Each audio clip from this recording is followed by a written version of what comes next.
Hey there folks, welcome to Spectrum Pulse. We talk about music, movies, art and culture, and today we're going to be finally talking about the new self-titled debut album from Ella Mai.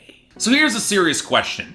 Who the hell expected Boo'd Up to be as big as it was? Cause I sure as hell didn't, I will say that right now. When I first covered Ella Mai's breakout single on Billboard Breakdown on a week that was chock full of better R&B songs, I was really underwhelmed. Hell, I think on some level I'm still kinda underwhelmed by the song, or at the very least really stunned that it was a top 5 hit. And I'll be very blunt and say that it seemed like the odds were stacked against Ella Mai going forward. Signed to DJ Mustard's label of all places from getting discovered on Instagram, unlike so much of modern R&B in 2018, Boo'd Up was not really a darling of streaming so much as it was the radio, which made me very curious what sort of organic groundswell that Ella Mai would be able to carry into her full-length debut album. Yeah, those EPs, they'd gotten a little bit of traction last year, but it was hard to avoid the narrative that this album was as much of a trial for the redemption arc of DJ Mustard's career than it was for Ella Mai in establishing her. And really, I won't lie and say that I was incredibly interested in this album beforehand, but I was curious to see if Ella Mai would stick the landing on her own, so what do we get out of this self-titled, full-length debut album? Well, there's a part of me that's a little torn on discussing this, because the more listens I gave Ella Mai, the more I came to the conclusion that her particular approach to R&B was just not really clicking all the way there for me, fitting somewhere between K. Michelle and Jhené Aiko, and sadly lacking a lot of what I like about both artists. And I'm not going to mince words here, this debut has significant issues across the board, and while it does a fair bit to establish Ella Mai as a personality, somewhat, I will make the argument it might not be as flattering or effective in cushioning her weaknesses or really helping her stand out in this scene. All that being said, there are snippets here that I want to praise and might just be enough to consider this overall project passable. Not great, maybe not even all that good, but scraping onto the positive side of the spectrum, maybe just getting a recommendation. And I feel we have to start off with a fundamental contradiction with Ella Mai and a lot of her instrumentation. Namely that this does not really feel like a modern, mainstream R&B project in 2018, or one that's adhering to a lot of the trends we're seeing right now. But hey, thanks to the radio's comfort with a lot of the sound, it'll wind up notching airplay anyways. And the biggest contributor to that is DJ Mustard, whose presence is really hard to ignore in the production even if you don't hear his call sign, and sadly it's not DJ Mustard at his 2014 peak either. More reminiscent of the fidgety, overworked production he heard in 2015 or 2016 that didn't have the same melodic tightness or catchiness, and where his shortcomings were becoming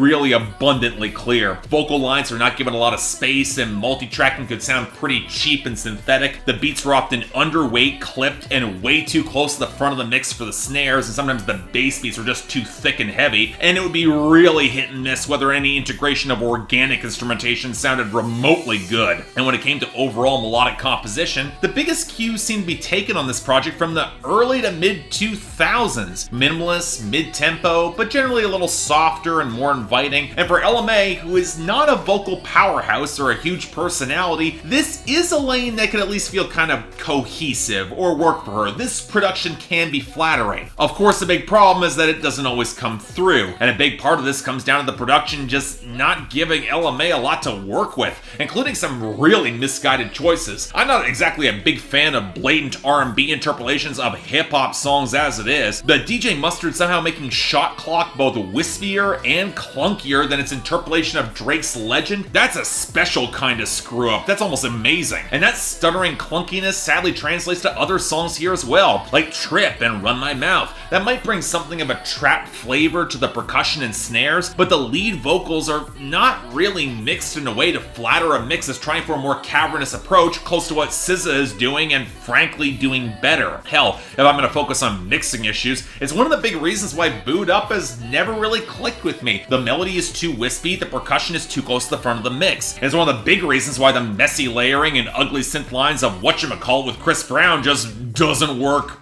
at all. Now this circles back to the guest stars, and honestly, I think Chris Brown might have been the best counterpart to Ella Mai on terms of personality on this album, if only because they play in the same style and tone of radio-friendly R&B, warts and all. Now don't get me wrong, her collaborations with John Legend and H.E.R, they're better songs with more layered melodies in the keys, but they also highlight an imbalance of charisma and star power where Ella Mai's just not on their level yet when it comes to vocal presence, and the production can only do so much to really help her here. And then you know what, to DJ Mustard's credit, the other producers he brings on board don't exactly outshine him, even if they don't always work for her. Yeah, I might like the more dense percussion and buzzy synth from Brian Michael Cox on Dangerous, and providing one of the more upbeat songs on the album, but the melody choices on Cheap Shot and Own It are weedy and gross. DJ Mustard could do it better. And on the flip side, when he chooses to give Ella Mai some real space on the gospel-tinged piano ballad closer Easy, best song on the album, without question. Really great way to end off the album too. But now we gotta get to the content. And arguably where I feel that Ella Mai probably lost me the most. Because in comparison with a lot of her peers in the mainstream right now, her approach to relationship melodrama, it's frankly a lot messier, or at the very least she seems to have much less control on the situations. K. Michelle's probably still the messiest, but she's enough of a personality to really drive through and provide a focal point. Now part of this is a factor of her limited range in her voice and DJ Mustard's production not exactly helping her sell sensuality, but a fair few of these songs can feel awfully wishy-washy and indecisive, and that's a tough emotion to keep compelling over a larger project. Believable for sure, but at some points I've really found myself wishing that Ella Mai would take more agency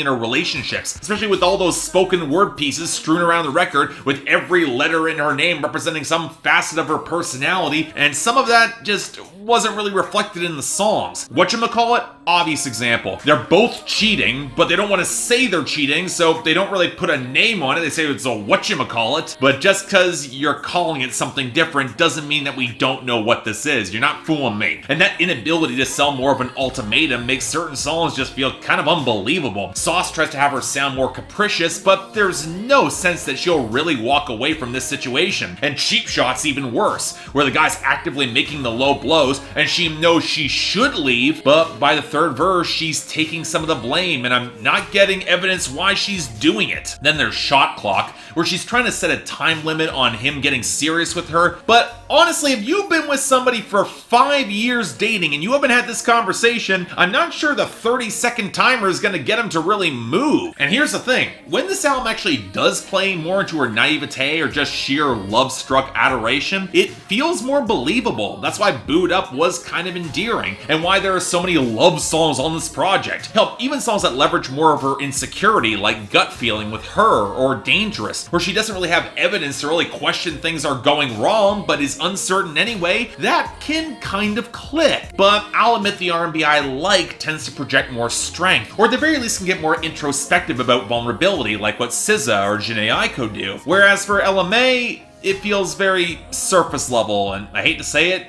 kind of basic. And you know what?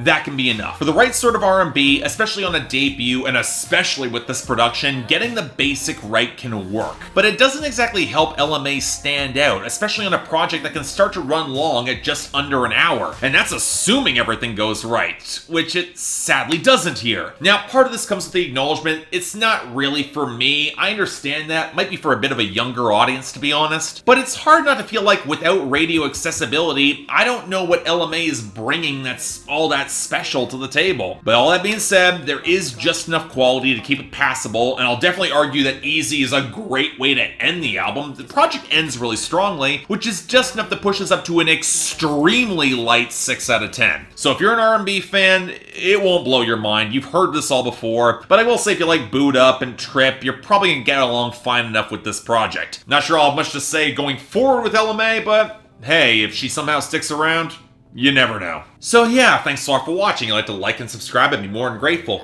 You want to buy or stream the record, links down there below. I got the poll up there. I honestly admit this is not really the sort of R&B that I'm gravitating to, but I'm curious where her fans will fall on this, or really where anybody else falls on this, because again, R&B is not totally my thing in this lane, so I'm curious where you guys stand. Beyond that, anything else I might be able to do to improve my presentation, I'm all ears. If you guys want to get involved in my scheduling process or help support the channel, link to my Patreon is right over there, where 3 times a week you guys get to vote on my schedule, and once a week for the higher tier contributors, guys get to add albums, movies, or even a top 10 list to that schedule. More details right over there. If you want to see my schedule, it's on my Instagram, link down there below. But till then, I'm Mark, you're watching Spectrum Pulse, and I'll see you next time.